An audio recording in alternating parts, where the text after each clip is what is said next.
Dhaggeeffattootni oduutiin jalqabaanii mani murtii akka idil addunyaa ICC'n yakka waraana humnooti Raashiyaa Yuukireen keessa raawwatan qorachuu eegal. Raashiyaan magaala buufata doonii ijoo taate Kiiv Yuukireenitti argamtu Kaason guutumaa guututti yoo ta'u Kiiv dabalatee magaalota kaan miisaayilaan haleeluu itti fufee jira. Mariin biyyooti lamaan guyyoota muraasan dura Beelaruusitti eegalaniileen itti fufee jira. Beekaa Toomaa gabaas qaba.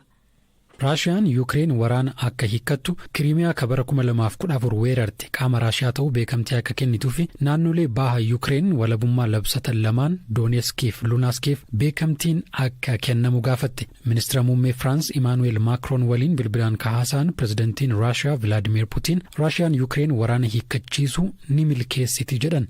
Yuukireen yoo marii harkifachiiste haaldureewwan Raashiyaa dabalaa deema jechuunis akeekkachiisan. Yuukireen gamasheen yeroof dhukaasni akka dhaabbatu waraanichi waliigalteen xumuraa akka argatuu fi magaalota haleellaan irratti raawwatame keessaa ulaan lammiileen nagaa ittiin bahan akka banamu ka jedhan qabxilee Yuukireen mariif dhiyeessite. Itti bahii marii kanaa hin baramne. Biyyoota lamaan gidduutti mariin osoo godhamu haleellaan misaayilaa Raashiyaan magaalota Yuukireen irratti raawwattu itti fufeera. Amma dura magaalota ijoo biyyattii keessaa ka guutummaatti Raashiyaan to'atte magaala buufata doonii kibba Yuukireen Keersan qofa. Magaalaa guddittii Kiyev dabalatee magaalota kaan akka Karkiiviif Maariyoopol keessatti dhohiinsi jajjabaan dhagahamaa jira. Sababa haleellaa Raashiyaan raawwachaa jirtuun Kiyev keessatti haadholiin hospitaalota lafa jalaa keessatti akka dahan godhamaa jira. Pirezidantiin Yuukireen Volodimiir Zeleniskii xiyyaarota waraanaa naaf ergaa jechuun biyyoota lixaatti iyyataniiru. Kallattiin akka isaa waliin mari'atanis pirezidantii Raashiyaa Vilaadimeer Puutiniif gaaffii dhiyeessan. Akka UN jedhutti lakkoofsi namoota sababa waraana kanaan Yuukireen keessaa baqatanii miliyoona 1 ka gahe yoo ta'u 500,000 ol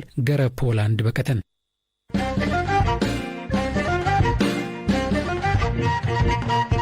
Ministeerri muummee Itoophiyaa Abiy Ahmad rakkoo Yuukireen keessa dhalatteef qaamoleen hundi tarkaanfii amarraa kuuf qusatan waamicha dhiyeesse.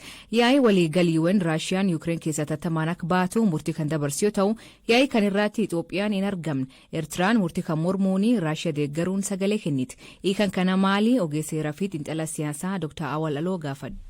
Wanti baay'ee jedhu hin jiru. Wanti tokko wanti kan irraa hubachuu dandeenyu mootummaan Abiy mootummaa Raashiyaa biyya bilisa taate dhaqeetiin humnaan qabachuudhaaf sovereenitii biyya sanii seeraan ala humna waraanaa akka biyya sanarratti bobbaase balleessaa mootummaa sanii maqaa osoo hin ta'in mootummaa sanii guutummaa maqaa osoo hin ta'in rakkoo biyya Yuukireen jiru jedhaneetumaan sadarkaa sanitti dubbiin kun qabamuun isaa I think morally mootummaan Itoophiyaa bakka akkam akka jiru agarsiisa.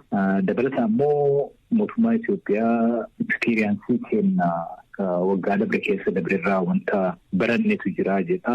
Mootummaan addunyaa karaa nagaatiin dhimma kana fixuu qaban jedha. In practice garuu wanta agarreetiin hin jenne waggaa tokko keessatti mootummaan Itoophiyaa uummata isaa adabaatiin hin ture. Nyaata dhooggatee, qoricha dhooggatee hagammaatti naannoon Tigraay rakkoo guddarra jira. Oromiyaa rakkoo guddarra jira. Mootummaan kun mataa isaa gadi ba'eetiin waa'ee biyyoota biraa sadarkaa kanatti dubbachuu meetiku waan nama saalfachiisu natti fakkaata. Osoo itti hafee wayya ture ibsa akkanaa baasuuf.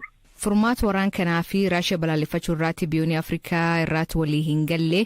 Eertiraan Raashiyaa deeggaruun sagalee dhageessiftee Itoophiyaan ammoo kennuu adoon ta'in irratti hin hirmaanne kun maal argisiisa? Dhiibbaa akkamii biyyoota kan irraan gahuu danda'a? Biyyi Eertiraa akkuma kamiifiyyuu fakkeenya ta'uu hin dandeettu yeroo ammaa kanatti. It's a tired state. Biyya heera addunyaa irratti hundooyitee walii galtee konsensasii addunyaa irra jiru kabajjeetiin sochootu hojjettu osoo hin taane biyya addunyaa irraa isoleeted taateetiin qaccee deemteetiin karaa adda addaatiin bu'aa akkamii argachuu dandeenya inni nu gargaaruu danda'a jechuun biyya haala saniin sochootudha. Yeroo abbaa kanatti rakkoon Yuukireen jiru haga tokko rakkoo Raashiyaa fi Yuukireen gidduu jirudha. Uummanni gatii kafalatiin hin jiru uummata Yuukireenii. Yuukireen wanta kana keessa haa jiraattu malee dubbiin inni guddaan warra dhihaa keessatti humna neetoo fi dubbii Raashiyaa gidduu jirudha. Warra dhihaa kana wajjin isaa yeroo dheeraadhaaf rakkoo keessa waan tureef amma rakkoo warra dhihaatiif Raashiyaa gidduutti uumame kanarratti gara warra Raashiyaa dhaabatu isaati wanta baay'ee nama dinquu miti maaliif Principally wayirra dhaabbateetiin murtii murtaa'e osoo hin taane maaltu kana bu'aa qaba wanta jedhurraa kan murtaa'e. Biyyoonni Afrikaa baay'een unfortunately dhimmoota kana kanarratti ibsa ejjennoo adda addaa baasuu danda'ani garuu ibsi ejjennoo isaan baasan yeroo baay'ee fedhii uummata isaanii calqisiisuu hin danda'amu. Baay'een isaanii uummatuma isaaniitiin bakka bu'uu mootummaa danda'uu miti maandeet akkasiis hin qabani. But in any event dubbiin ifaa ta'e tokkumaa inni Raashiyaa fi warri neetoo rakkoo adda addaa qabaachuu danda'a. Gaasiin Raashiyaan ekspanshinii neetoo wajjin wal qabatee kaaftuu haga tokko ligitimasi wayii qabaachuu danda'a. Garuu ammoo Ukraine biyya bilisa taate san independent sovereign country. Biyyi suni hiree ofii gara fuulduraa egeree mataa ofii dhiibbaa tokko malee murteeffachuudhaaf mirga qabdi. Mirgi kun ammoo rakkinna yookaan ammoo koonsernii Raashiyaan qabu supparsii godha. Haala ammaa garuu kanatti rakkoo irra geessuun bu'uura seeraa hin qabu. Karaa siyaasaatti illee wanta fudhatama qabuutiin karaa namoomatti illee waan fudhatama qabuuti. Isa san adiinti humni kamiyyuu balaaleffachuu waan qabu natti fakkaata. Itoophiyaan poozishinii akkana qabaachuun Isaayyaas poozishinii akkama qabatee sana qabaachuun I think ifa kun waraana Itoophiyaa irratti godhameen wanta wajjin deemuudha. UAE fi Chaayinaan Security Council keessatti absteen eega godhan Itoophiyaan ammoo General Assembly keessatti wanta saniif sagalee kennuu jechuun fedhii isaanii dalga deemuu jechuu waan ta'uuf murtii isaanii san wajjin deemuudhaaf kana godhan natti fakkaata. Barreeffamni kunis kan mul'isu baay'een fedhiin isaanii, ilaalchi isaanii, influensiin isaanirra jirus maal akka fakkaatu mul'isa. Ulfaadhu Dr. Awwal. Galatoomii deessa.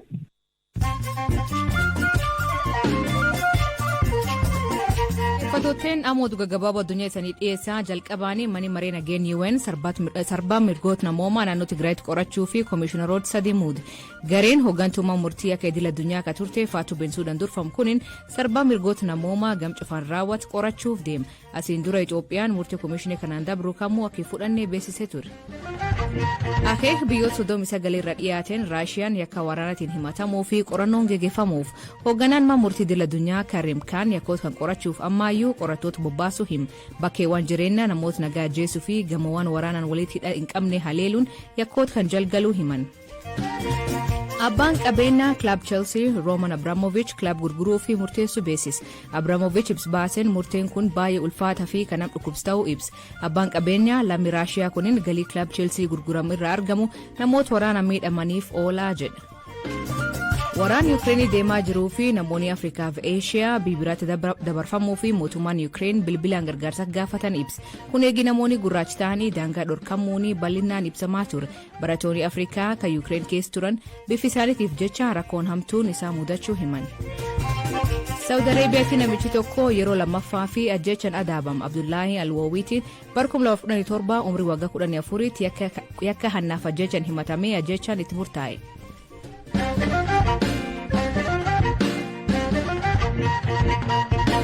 Kitaabota soosama afaan Oromoo jalqab keessa tokko taa'ee suura abdii waggoota 30 booda irdeebiin maxxanfama. Kitaabichi yeroo duraa fi ammajii bara 1900 fi 1993 dhiifama ammajii bara 1993 akka maxxanfame barreessaan kitaabichaa obbo Kumsa Buraayyuu in hima.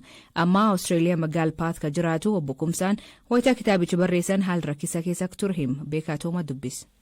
1992 rakkina biyya keenya keessa ture hin beektaa.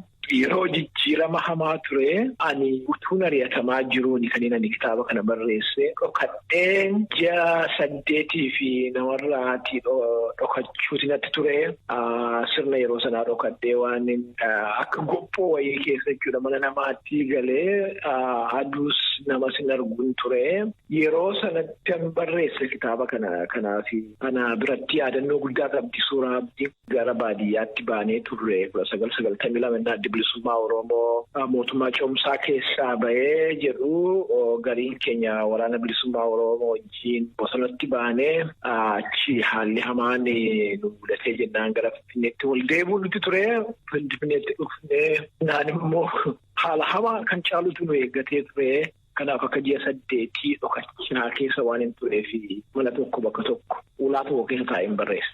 Asoosama barreessuu waan akkanaa kana durumaa sammuudha qabdu moo haallumti suni waan uumetu akka waa barreessitan yaada sinii fide? Ani asoosama barreessuu hin barannes barnootumayyuu qajeeldootti kan hin xumure hin qabu. Hanga tokko Addis Ababa Yuunivarsiitii seenee barnoota eegaleen ture.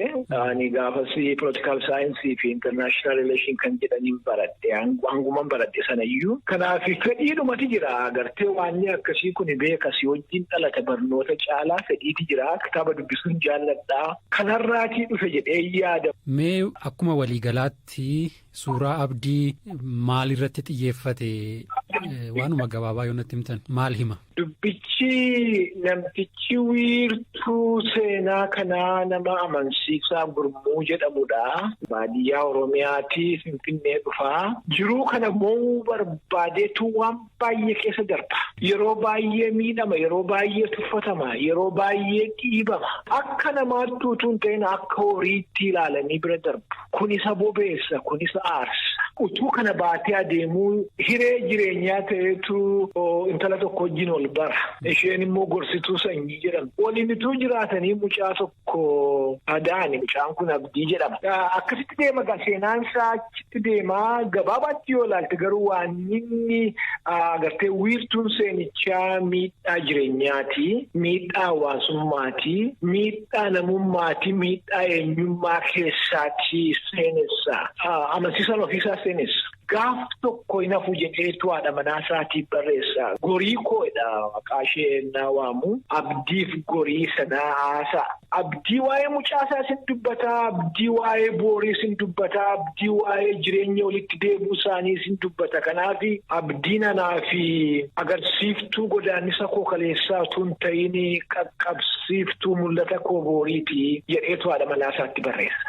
Yeroo sana qubeedhaan barreessuunuu ammoo kitaaba qubeedhaan barraa'e maxxansiisuunuu rakkisaa ta'uu akka danda'us nan hubadha. Sana irratti dabalataan haalli isin keessa turtan illee mijataa hin turre akkamittiin maxxansiistanii dubbistoota biraan ga'uu dandeessanii meeqatu maxxanfamee akkamitti raabsamee waan yeroo sana ture xiqqoo natti himtani? Kitaabni gaafas ture Kuusaa Gadoo Gaaddisaa Birruutiin kan barreeffame. Inni kitaabuma dura barreeffame natti fakkaata afaan Oromootiin. Itti aanee kitaabni maxxanfame Godaannisa Dhaabaa Wayyeessaatiin barreeffame. Kana kitaabni ani beeku gaafas asoosama jedhamee kan maxxanfamee jiru. Dabballee Adda Bilisummaa Oromoon ture. Miseensa Adda Bilisummaa Oromooti.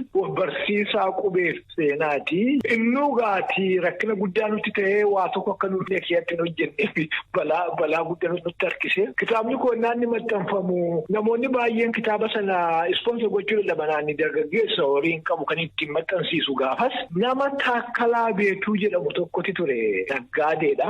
Nama kanatu ani balaa kun fidu nan fudhadhaa ispoonsoriinsi barbaada jedhee olii gadi barbaadee dhaqeetu amansiisee gara 10,000 maxxansiisan. Sana keessaa gari caalu mootummaa yeroo sanatti akka inni facaanee bakka baay'eetti qabee beegatee hangii tokko immoo gurgurameera kan dhaggeeffannuu beekuu qaban. Dumbulloo duudee jedhan beektaa? Dumbulloo duudee tokko irraan arganne. Namni natti kennes hin jiru, anis hin arganne, anis hin gaafanne achi booda ammas deebinee baqachuuti dhufee hidhaawasi dhufee rakkachuuti dhufee. Kanaaf ani suuraa abdii waliin agarre akkasumatti kitaabuma jiraachuu isaan beeka malee hin agarre kan inni fakkaatu hin agarre ergasiis hin agarre kun amma deebiseen waggaa 30tti deebi'ee suuraa abdii argee deebisee maxxansiise. Dhaggeeffatooteen sagantaan har'aa ganumaa an waliin turuu keessaniif ulfaadha isaniin jenna. Mammaansi galgal kanaa oobjuu sodaaf irriib hin dhaban hiikammaanii koomenti keessan nu beeksisa. Sagantaa kan qophees Beekaa Atoomaa gam teknikaatiin Deevis Masaaru keessaniif dhiyeessaan asli galgalooti agburisaatti akkana nagaa waaqa kee bulaa oraa bulaa deebana hangafamaan dhan bulaa.